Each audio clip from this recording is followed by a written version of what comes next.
Abríamos la espalda de la víctima y sacábamos el corazón, lo cortábamos en trocitos y nos lo comíamos. Es el mayor tabú del mundo. ¿Por qué se siente incómoda la gente si yo me como mi propia grasa? Puede que sepa mejor que la de una vaca o un cerdo. Es el tema recurrente de nuestras peores pesadillas, pero ha ocurrido una y otra vez a lo largo de la historia. Ver a alguien comerse el cadáver de otro ser humano es algo sorprendente e impactante. Y hoy en día sigue ocurriendo.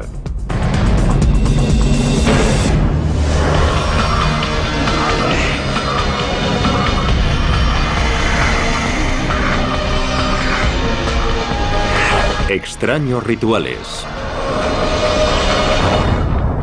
Caníbales.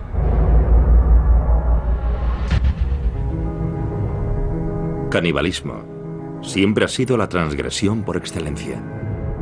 Es un viaje en el que una vez has cruzado la línea, ya no hay marcha atrás a los ojos de mucha gente. Siempre hay algo peligroso en ti. Las personas que han comido a otros seres humanos siempre nos han fascinado y horrorizado. Cuando pensamos en canibalismo, nos sentimos especialmente incómodos si pensamos en un miembro de nuestra sociedad involucrado en un comportamiento caníbal. Es mucho más cómodo pensar en alguien que hace algo así en un lugar muy lejano o que lo hizo hace mucho tiempo. Pero la verdad es que el canibalismo no forma parte solo de la historia antigua. Desde las junglas de África Occidental hasta las galerías de arte del Tokio moderno, los seres humanos siguen haciendo lo impensable y consumiendo carne humana. El término caníbal se acuñó cuando Cristóbal Colón llegó a la costa noroeste de Cuba en noviembre de 1492. Los nativos arawak le contaron relatos terribles sobre una tribu devoradora de hombres a los que llamaban caribes. Debemos tener en cuenta que él esperaba encontrarse caníbales. Al encontrar a alguien que era salvaje e incivilizado, había muchas posibilidades de que fuese caníbal, o al menos eso se pensaba. Aunque los historiadores posteriores pusieron en duda la veracidad de esos relatos, la palabra caribe fue modificada por los españoles en canib y posteriormente en caníbal, y pronto se convirtió en el término habitual para designar a quienes se alimentan de carne humana. 3 décadas después de Colón, el conquistador español Hernán Cortés llegó a Tenochtitlán, el centro del imperio azteca. Y lo que vio allí en el templo de la Gran Pirámide pronto se convirtió en materia de leyenda. Los conquistadores describieron decenas de miles de calaveras humanas apiladas, templos por los que corría la sangre humana y que estaban llenos de cadáveres desmembrados. Cortaban los brazos, las piernas y la cabeza, y se comían los brazos y las piernas en banquetes ceremoniales. Los guerreros aztecas que conseguían más víctimas para el sacrificio ritual eran recompensados con dinero y poder. Los sacerdotes tenían el gran honor de comerse el corazón de la víctima del sacrificio. En 1996, en una Liberia destrozada por la guerra, los periodistas se encontraron cara a cara con una nueva generación de caníbales de guerra. La República de Liberia, situada en África Occidental, se hizo famosa por las terribles imágenes de los soldados menores de edad que corrían enloquecidos por su capital, Monrovia. Hay una imagen grabada, la del típico niño soldado africano con una AK-47. Pero en realidad hoy los niños son utilizados como soldados en casi 20 países en todo el mundo. En Liberia, niños de apenas 7 años fueron obligados a alistarse en unidades militares y a cometer atrocidades increíbles, incluido canibalismo. A veces los comandantes obligaban a los niños a cometer atrocidades, incluso contra miembros de su propia familia o su comunidad, para que al niño le resultase casi imposible huir y volver a casa.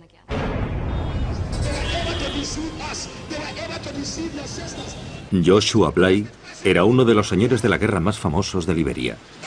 Presume de ser responsable personalmente de la muerte de más de 20.000 hombres, mujeres y niños. Él y sus seguidores además practicaron el canibalismo. Creían que comer corazones humanos les hacía invencibles. Si me disparas no pasará nada. Si un hombre se pone ante mí con un lanzagranadas, yo me quedo allí y digo, vuelve al lanzador. Solo con un dedo, sin protección, nada. Y cuando digo vuelve al lanzador, la granada da la vuelta. Yo sabía que nada podía matarme, esa era mi idea. Unámonos en nombre de Jesús, que Dios os bendiga. Joshua Bly ahora dirige un centro de rehabilitación para ex niños soldado, muchos de los cuales lucharon con él. Durante la guerra, Joshua era conocido como el general trasero desnudo, porque estaba tan seguro de que era invencible que entraba en combate ataviado simplemente con un par de botas. Luchaba desnudo porque nuestra tradición me había concedido poderes.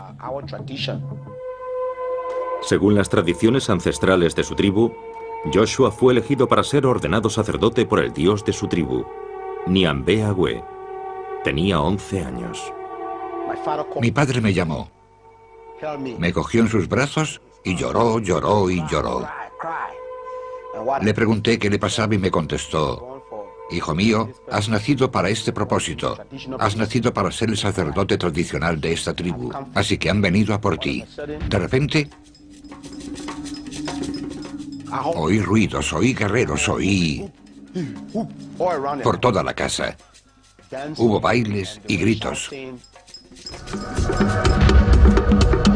Los ancianos de la aldea llevaron a Joshua hasta una enorme roca en la que vivía su dios Niambe Agüe. Me quedé de pie ante aquella roca 3 días y 3 noches. Vi literalmente cómo la roca ascendía. Me quedé allí de pie y después la roca volvió a la tierra y giró sobre mí.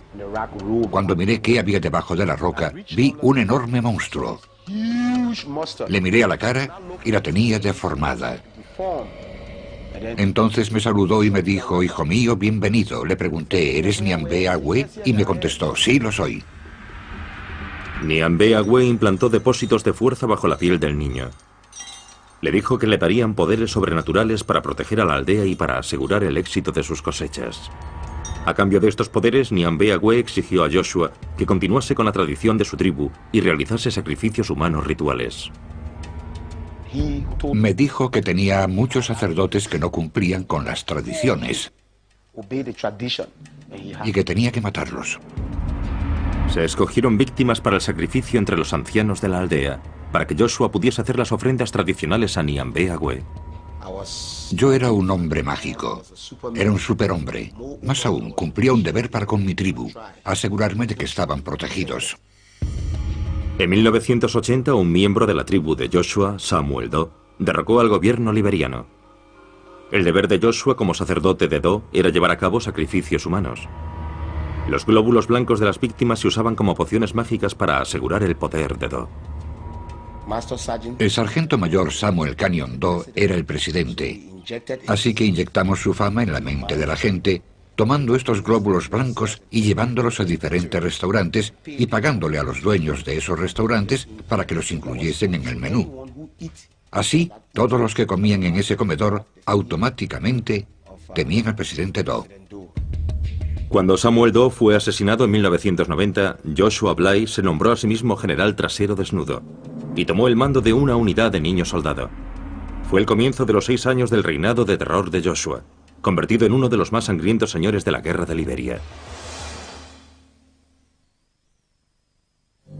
El sacerdote liberiano Joshua Bly cambió su nombre por el de general trasero desnudo cuando asumió el mando de un grupo de soldados en la guerra civil de Liberia. Pasé de ser un sacerdote a ser un guerrero tradicional. En aquella época yo tenía 14 años. Cuando conocí a Trasero Desnudo éramos 28 soldados jóvenes. Como la mayoría de los niños soldado, Sarti Bropley no decidió libremente ir a la guerra. Mi padre fue asesinado por los soldados rebeldes. Y mi madre estaba sola. Mis hermanos y hermanas eran niños. Y en aquella época, si no eras soldado, no podías salir a trabajar ni conseguir comida para tus padres, que acababan muriendo de hambre. Así fue como me metí en la guerra. Como guerrero tradicional, Joshua empleó el sacrificio humano y el canibalismo ritual para otorgar poder y proteger a sus jóvenes soldados. Nos dijo que debíamos bañarnos en sangre y beberla. Yo le dije que no podía bañarme en sangre, ni por supuesto bebérmela, que no lo había hecho nunca. Y me dijo que eso me haría poderoso si quería seguir con él, y que era la única forma de que las balas no me alcanzasen. Así que me dio su sangre. Cuando bebí aquella sangre empecé a sentirme mal, quería vomitar. Joshua disparó un arma para distraer al joven Sarti de sus náuseas. Disparó una bala al aire y me hizo valiente. Cada vez que oigo un disparo me vuelvo valiente. Y después me preguntó: ¿cómo te sientes? Le contesté que cuando disparaba mi corazón latía y que me sentía valiente, que quería luchar, y se echó a reír. Los hombres de Joshua realizaban sacrificios humanos rituales antes de cada batalla para aumentar sus poderes y ser invencibles. Es como un toquecito al poder que ya tienes. Había que activarlo para luchar. Todo el mundo tenía un día en el que debía hacer un sacrificio humano. Llegó mi momento. Me dijo, hoy sacarás tú el corazón. Abríamos la espalda de la víctima y sacábamos el corazón. Lo cortábamos en trocitos y nos lo comíamos. Si éramos 15 hombres, hacíamos 15 trozos y nos los repartíamos. Y él cogía el más grande, se lo comía, y después nos daba a los demás y todos comíamos. Y bebíamos sangre y nos bañábamos con ella. Así que yo empecé a acostumbrarme. Se convirtió en una parte de mí. Entonces, cada vez que teníamos un ataque, y era un ataque importante, antes de combatir, hacíamos un sacrificio. Y si teníamos 10 ataques el mismo día, comíamos 10 corazones el mismo día. Los soldados de Joshua también mataban y se comían a sus enemigos tras la victoria.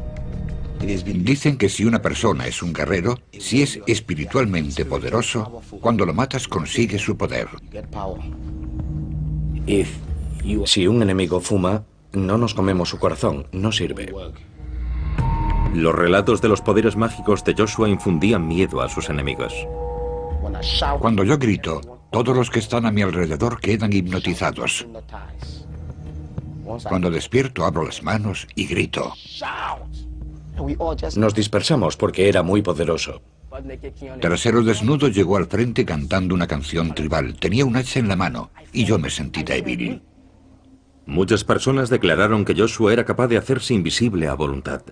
Cuando el fuego es muy intenso, a veces desaparece. Si me disparas no pasa nada, puedo desaparecer. ¿Se volvió invisible? Sí, por supuesto. En 1996, los 6 años de campaña de canibalismo y asesinato de Joshua llegaron a su fin cuando se convirtió al cristianismo. ¡Alabado sea el Señor! Actualmente Joshua está siendo investigado por crímenes de guerra por la Comisión para la Verdad y la Reconciliación de Liberia. Mis ojos se abrieron cuando me convertí al cristianismo y descubrí que Nyambea-Gwe era un fraude. He encontrado un poder mejor. Y ese poder es el nombre de Jesús. Y ese poder está en la sangre de Jesús. Jesús tomó el control de mi vida desde 1996. Les dije a los otros, mirad, yo era uno de los vuestros y he encontrado un poder mejor. Y no nos cansamos de repetir cuánto lamentamos haber causado tanto mal a esta nación. Alabado sea el Señor. Cuando Trasero Desnudo se marchó, yo me uní al grupo de operaciones especiales. Allí fumaban droga. Y si no fumas droga, no puedes hacer lo mismo que ellos. Y me encontré en el gueto. Así que un día, Trasero Desnudo entró en el barrio marginal y me encontró. Se echó a llorar y me dijo, hijo mío, ¿cuánto hacía que no te veía? Yo contesté, sí, aquí estoy. Él me dijo, Dios te ama, quiero que abandones este gueto y me sigas. Y abandoné el gueto, y desde entonces no he vuelto a tomar drogas. Pero yo me pregunto si la sangre de Dios será capaz de reconstruir esta nación. Dejadme que os diga que esta nación tiene a Dios de su parte.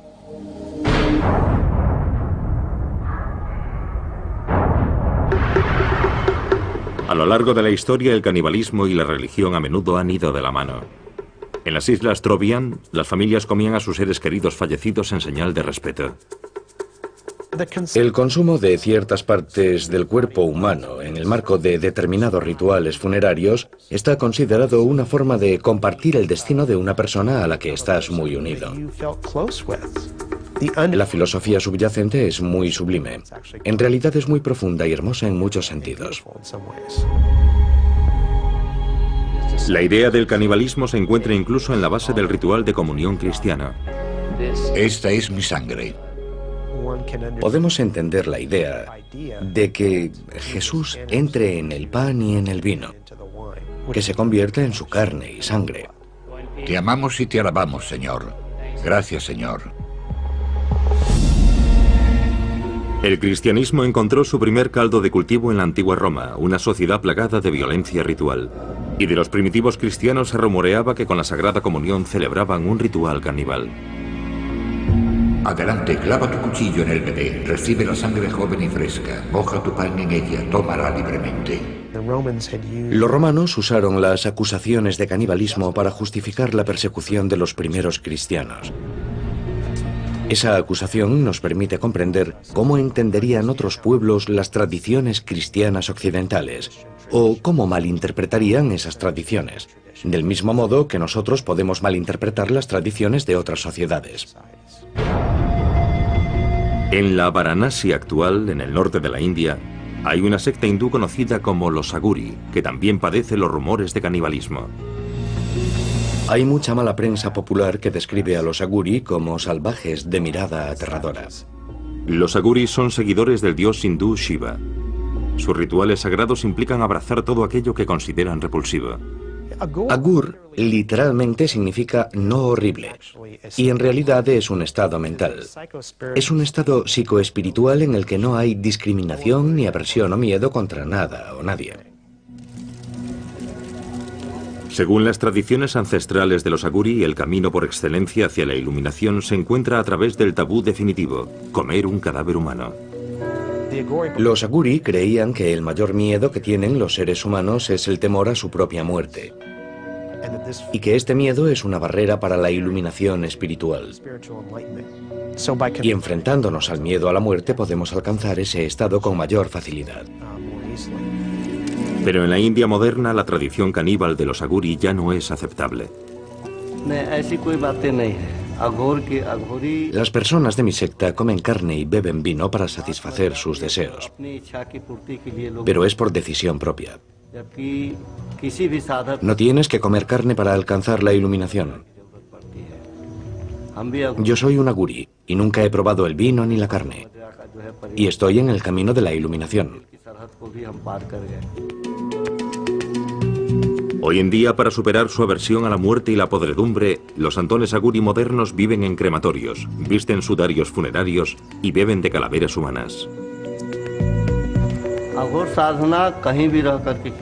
La meditación Aguri puede hacerse en cualquier parte. Los crematorios son lugares tranquilos, y allí encontramos ayudas para la meditación. Los santones Aguri mantienen los templos crematorios dedicados a Shiva, el primer Aguri, y atienden el fuego sagrado, al que llaman Duni. Este Duni lleva casi 100 años ardiendo. Yo recojo la madera de las piras funerarias una vez que la familia se ha marchado. Todos los días consigo un poco. El Duni es el último eslabón que vincula a los Aguri modernos con su pasado caníbal. En un ritual de canibalismo simbólico, los santones cocinan sus alimentos en las ascuas calientes que han dejado las piras funerarias. Cocinamos en el Duni y nos comemos esos alimentos. El Duni ayuda a los santos y a los sadhus a tener una voluntad fuerte y les confiere una especie de poder espiritual. Los devotos hindúes creen que el contacto de los Aguri con las cenizas humanas les da el poder de sanar. Cuando alguien quiere curarse, toma las cenizas del Duni y las aplica a la zona en la que tienen el problema, como harían con cualquier medicina, y las ingieren. Y también se las llevan a casa y las usan ritualmente. A la mayoría de los Aguri actuales, la antigua tradición de comer carne humana les produce tanto horror como a un cristiano moderno. Hace años la gente comía carne y bebía alcohol en este templo, pero se dieron cuenta de que lo que hacían estaba mal. Pero el ritual más famoso de los Aguri no es enteramente cosa del pasado. Sabe un poquito dulce y hace que la lengua se te hinche.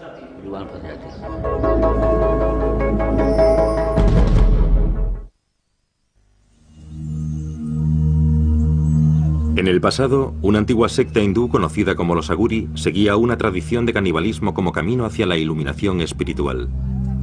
Aunque la mayoría de los Aguri ya no practican este rito, el cineasta Sandeep Singh contactó con un santón que está a punto de llevar a cabo el ritual más sagrado de la secta y de consumir carne humana. Es un ritual secreto que se hace en aislamiento, porque en la India el canibalismo está prohibido. La gente no lo aceptaría. Sandip contactó con un grupo de monjes tradicionales aguri que viven en las afueras de Varanasi e intentó convencerlos para que le permitiesen grabar sus rituales secretos. Cuando hice mi película sobre los aguri, la secta más polémica de santones indios, por pura curiosidad, fue muy duro. Tardé casi un año en convencer a los aguri y otro año en encontrar a un aguri que fuese a practicar el canibalismo.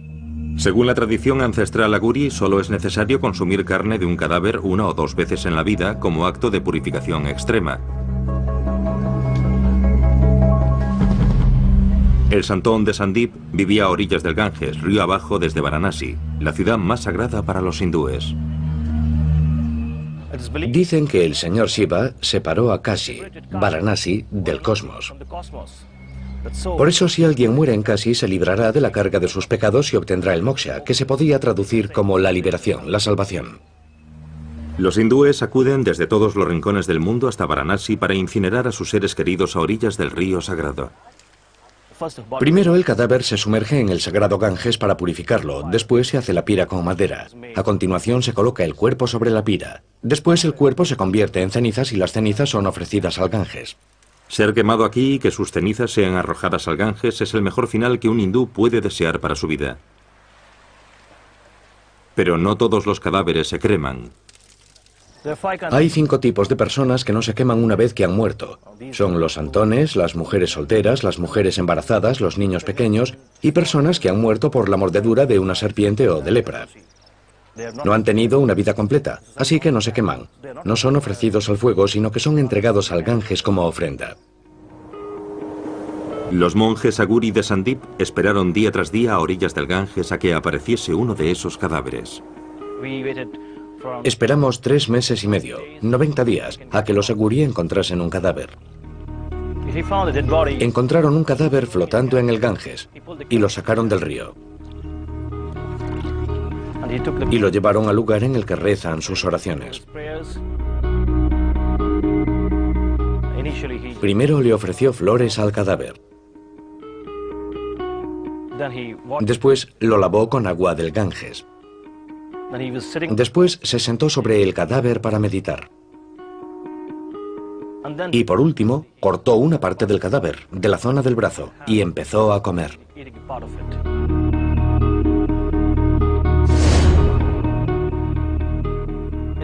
Se comió una parte. Olía mal, olía fatal. Ver a alguien comerse un cadáver de otro ser humano es algo sorprendente e impactante. Algo que a mí personalmente no me gustó. Pero después lo comprendí, cuando supe la lógica y las razones que estaban tras ese ritual.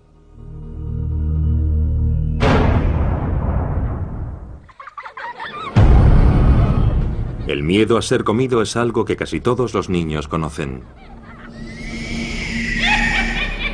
Gracias a cuentos infantiles como el de Hansel y Gretel. Os aplastaré y os comeré. O Juanito y las habas mágicas. Los cuentos de hadas medievales están llenos de caníbales. Aparecen también en relatos mucho más antiguos como los de la mitología griega. Así que el caníbal literario es una figura común. Son personajes con los que te encuentras cuando te sales del camino marcado. La lección que esto enseña a la gente es que es peligroso explorar. Es peligroso salirse de los límites de tu sociedad. Pero para algunas personas el caníbal que acecha en los bosques se ha convertido en una parte de su vida de fantasía. Muchas personas de diferentes culturas han relacionado el impulso sexual y el amor romántico con la comida y el acto de comer. Los enamorados suelen usar términos relacionados con el apetito como quiero comerte, estás buenísimo o te comería enterito.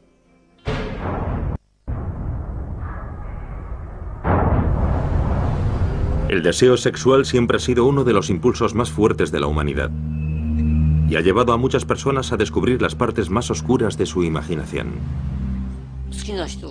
Sí, cuando me gusta alguien, quiero ver a esa persona lo máximo posible y olerla, besarla, lamer su piel. Y siguiendo esa línea, para mí es muy natural desear comer su carne.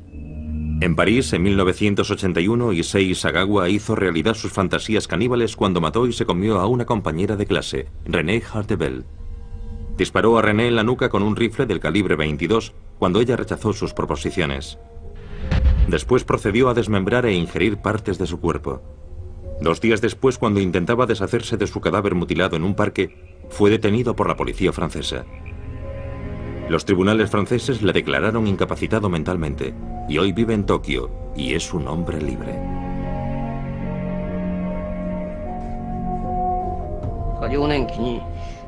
En mi infancia tuve una pesadilla. Mis padres servían a mi hermano pequeño en una olla y se lo comían.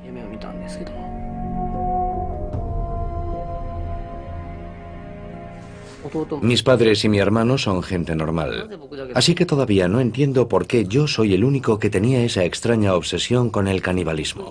No lo entiendo. Y me gustaría averiguarlo antes de morir. Como había matado a una chica y me la había comido, creía que nunca podría volver a salir con nadie. Pero la primera carta que recibí en la cárcel francesa fue de una alumna de un instituto japonés. La segunda carta fue de una mujer francesa de unos 30 años que me decía que yo era una víctima de una sociedad dominada por los hombres. Me sorprendió. Siempre me he preguntado por qué les fascinaba tanto. Todavía no sé cuál es la razón. Si yo no fuese un criminal, sino una persona normal, nunca me acercaría a un criminal como yo. Issei ha sido protagonista de programas de televisión, reportajes de prensa, páginas web y canciones de rock.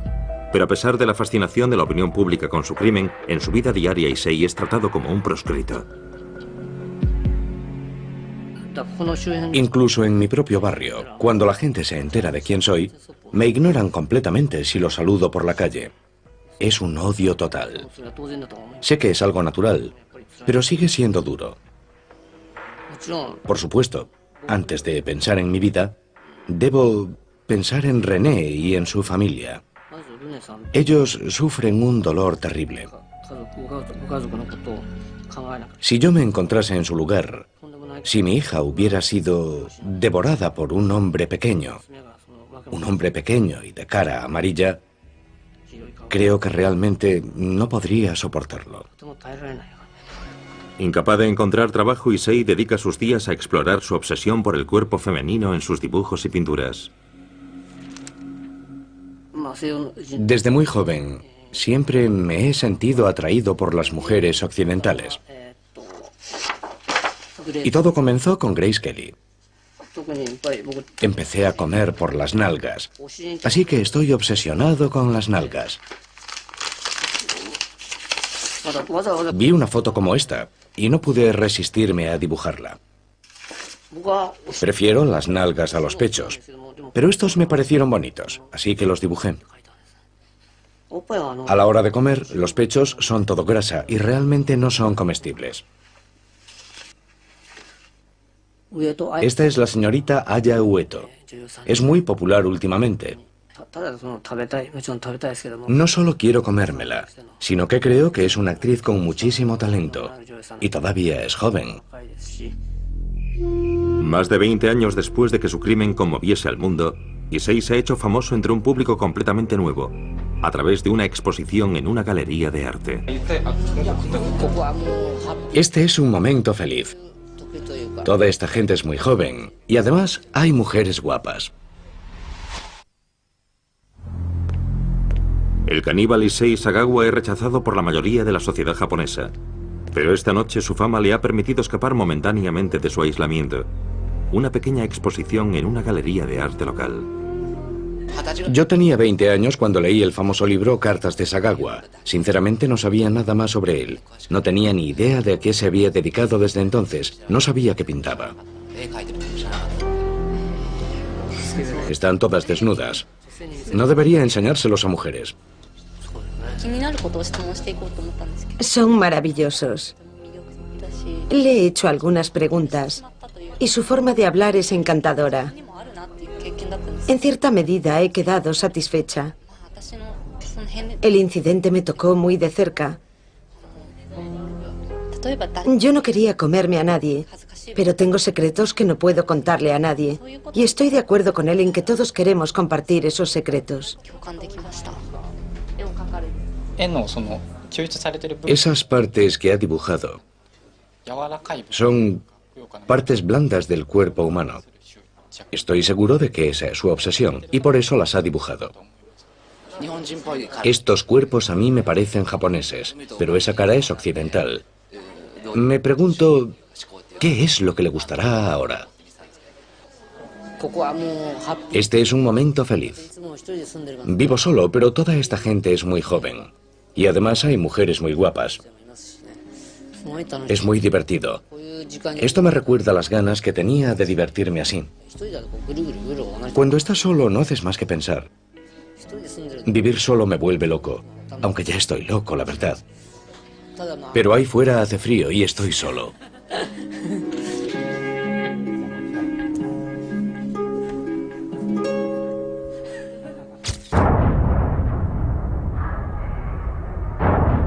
Los seres humanos se han sentado cómodamente en lo alto de la cadena alimenticia durante siglos.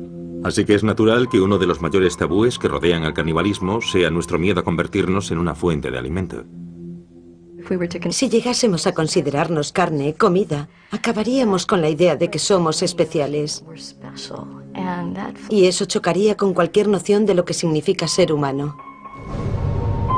Desde el siglo XIV, cuando los marineros náufragos echaban a suertes quién sería el primero en servir de alimento, hasta el accidente aéreo de 1972 en los Andes, circunstancias extremas a lo largo de la historia han obligado a diferentes personas a superar el mayor tabú de todos y a ver al prójimo como comida.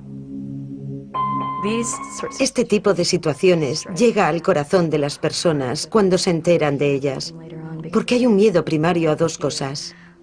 Una, a encontrarse en una situación en la que tienes tanta hambre que no te queda otra alternativa que comerte a alguien que conoces. Y dos, a que te coman. Desde el asedio de Jerusalén en el año 70 después de Cristo al sitio de Leningrado durante la Segunda Guerra Mundial, las poblaciones hambrientas se han visto obligadas a alimentarse de los muertos y de los vivos. En Leningrado, los cadáveres abandonados eran convertidos en carne para consumo y los niños desaparecían misteriosamente. Al final, la policía se vio obligada a formar una división dedicada únicamente a perseguir casos de canibalismo. Los asesinos cumplen su condena y vuelven a la sociedad. El canibalismo es diferente porque es la transgresión de una regla social profundamente arraigada. Es algo con lo que las personas se sienten permanentemente incómodas. En la década de 1840, en el oeste americano, el famoso grupo de inmigrantes conocido como Donner Party recurrió al canibalismo al quedar atrapado en la nieve, en las montañas de Sierra Nevada. Cuando James Reed llegó con el grupo de rescate, le horrorizó lo que vio. Sus camaradas supervivientes, rodeados por los restos de su atroz festín, parecían más demonios que seres humanos. Estos inmigrantes atrapados en la nieve intentaron por todos los medios evitar canibalizar a sus muertos. Estas personas hambrientas llegaron a describir cómo comían en platos de porcelana y usaban cuchillos y tenedores para mantener cierta apariencia de civilización. La gente está más cómoda si ve a los caníbales como salvajes, porque nadie quiere pensar que sería capaz de entregarse a ese tipo de comportamiento.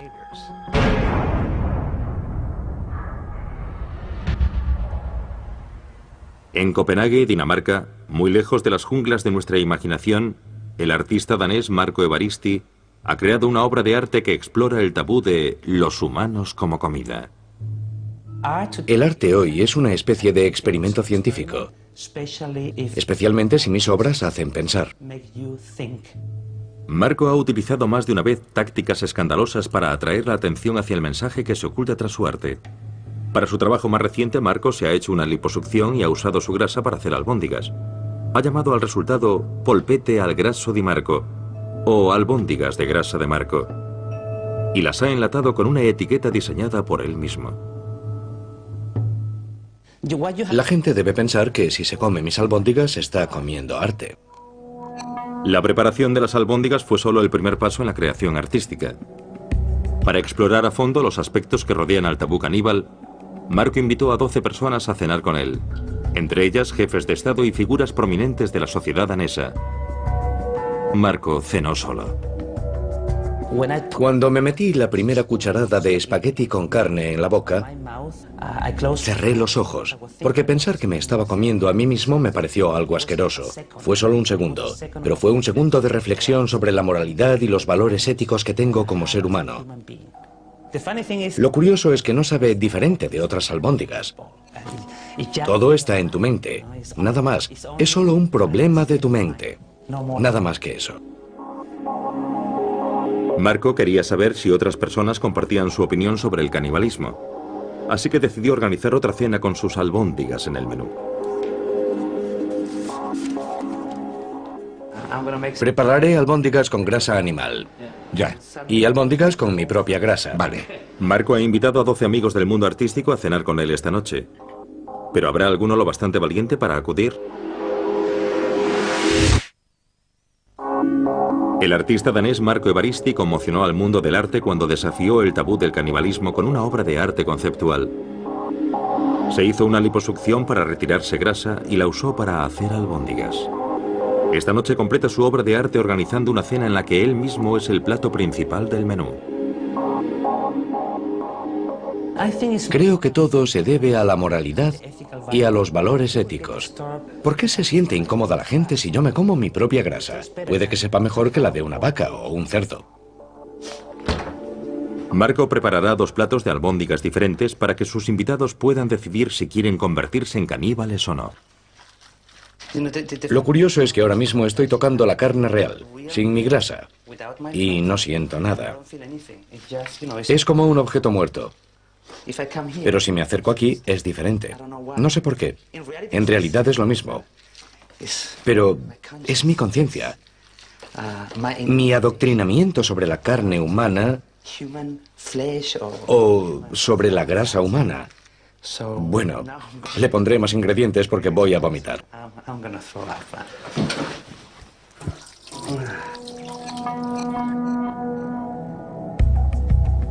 Marco ha invitado a 12 amigos del mundo del arte a tomar parte en su experimento sobre el canibalismo. Entre los invitados se encuentra Mary-Louise Sorizzo, historiadora del arte. Tenemos una representación amplia de personas. Marco los conoce un poco a todos. Son personas con las que creo que todos nos podemos comparar. Así que será interesante ver quién cenará qué esta noche. El elemento central de la velada artística de esta noche serán las albóndigas preparadas con la grasa corporal de Marco. He devorado arte toda mi vida, así que creo que aceptaré la invitación. De las 12 personas que fueron invitadas, solo 7 han sido lo bastante valientes para acudir. ¿Huele bien? ¿Cuál es cuál? Vale, estas llevan mi grasa y las grandes son albóndigas normales, ¿vale? Se parecen mucho. Las he preparado exactamente igual. La única diferencia es que he puesto un poco de mi grasa en unas y en las otras nada. Las damas primero. Yo normalmente no suelo comer mucha carne, así que me pondré sobre todo pasta. ¿Quieres otra, una normal? ¿Sí o no? Soy normal, no caníbal. ¿Tú tienes más contenido en grasa que los animales o es igual? La grasa es grasa, no hay diferencia. Porque tú eres delgado, Marco. No sé de dónde has sacado la grasa.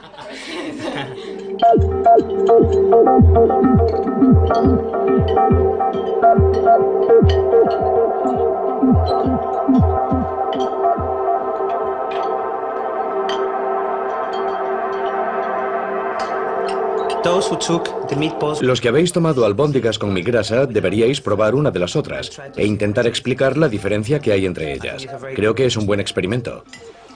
¿Notáis la diferencia? ¿Sí? Yo no. Yo creo que esta tiene más sabor que la otra. Tal vez es porque fumas. Al final, solo 4 de los amigos de Marco decidieron convertirse en caníbales. Sabe diferente. Seguro. Si piensas en todo lo que comes cada día, vacas, cerdos y pollos, no puede ser tan horrible. Antes de venir tenía clarísimo que no comería su grasa porque me parecía un asco. Pero cambié de opinión cuando vi la comida. Porque el aspecto que tiene la comida es muy importante. Quiero decir que también comemos con los ojos. No se trata del sabor, no se trata de lo que ha pasado aquí, sino de lo que la gente piense de esto. Y no es como si fuésemos a comernos su pierna o a matarlo para comérnoslo. Solo es material sobrante que ha eliminado de su cuerpo, así que no tengo ningún problema al respecto. Sabe a albóndiga normal. Para los demás, la idea de ingerir carne humana se convirtió en un tabú insuperable. Antes de venir aquí pensé, yo no soy caníbal, no puedo comer esto. Es un asco ya solo la idea de pensarlo. Yo no quería hacerlo.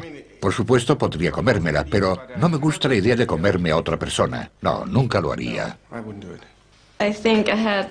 Creo que he tenido demasiadas experiencias visuales. Hoy he visto demasiadas fotos de liposucciones y esa es la imagen que me ha venido a la mente. En condiciones extremas lo haría, pero aquí puedo elegir y creo que se lo dejaré a los demás. Hablamos de diferencias culturales, de si alguien debería comer algo o no debería comerlo para sobrevivir, y sobre arte. Creo que con esto la gente pensará un poco más, y la próxima vez que vayan al supermercado quizás sean más conscientes de lo que se llevan del supermercado. El canibalismo ejerce una fascinación especial sobre nuestra sociedad, porque es uno de los últimos tabúes. Es una de las últimas zonas prohibidas. Nos cautiva porque siempre encontramos fascinante lo prohibido. Desde que la humanidad existe, el canibalismo nos ha fascinado y espeluznado a la vez. ¿Seguiremos contemplando con horror a quienes recurren al canibalismo para obtener placer sexual, poder militar? Cuando era pequeño... e inspiración espiritual. Pero si usted se encontrase ante la posibilidad de morir de hambre, ¿qué medidas tomaría para sobrevivir?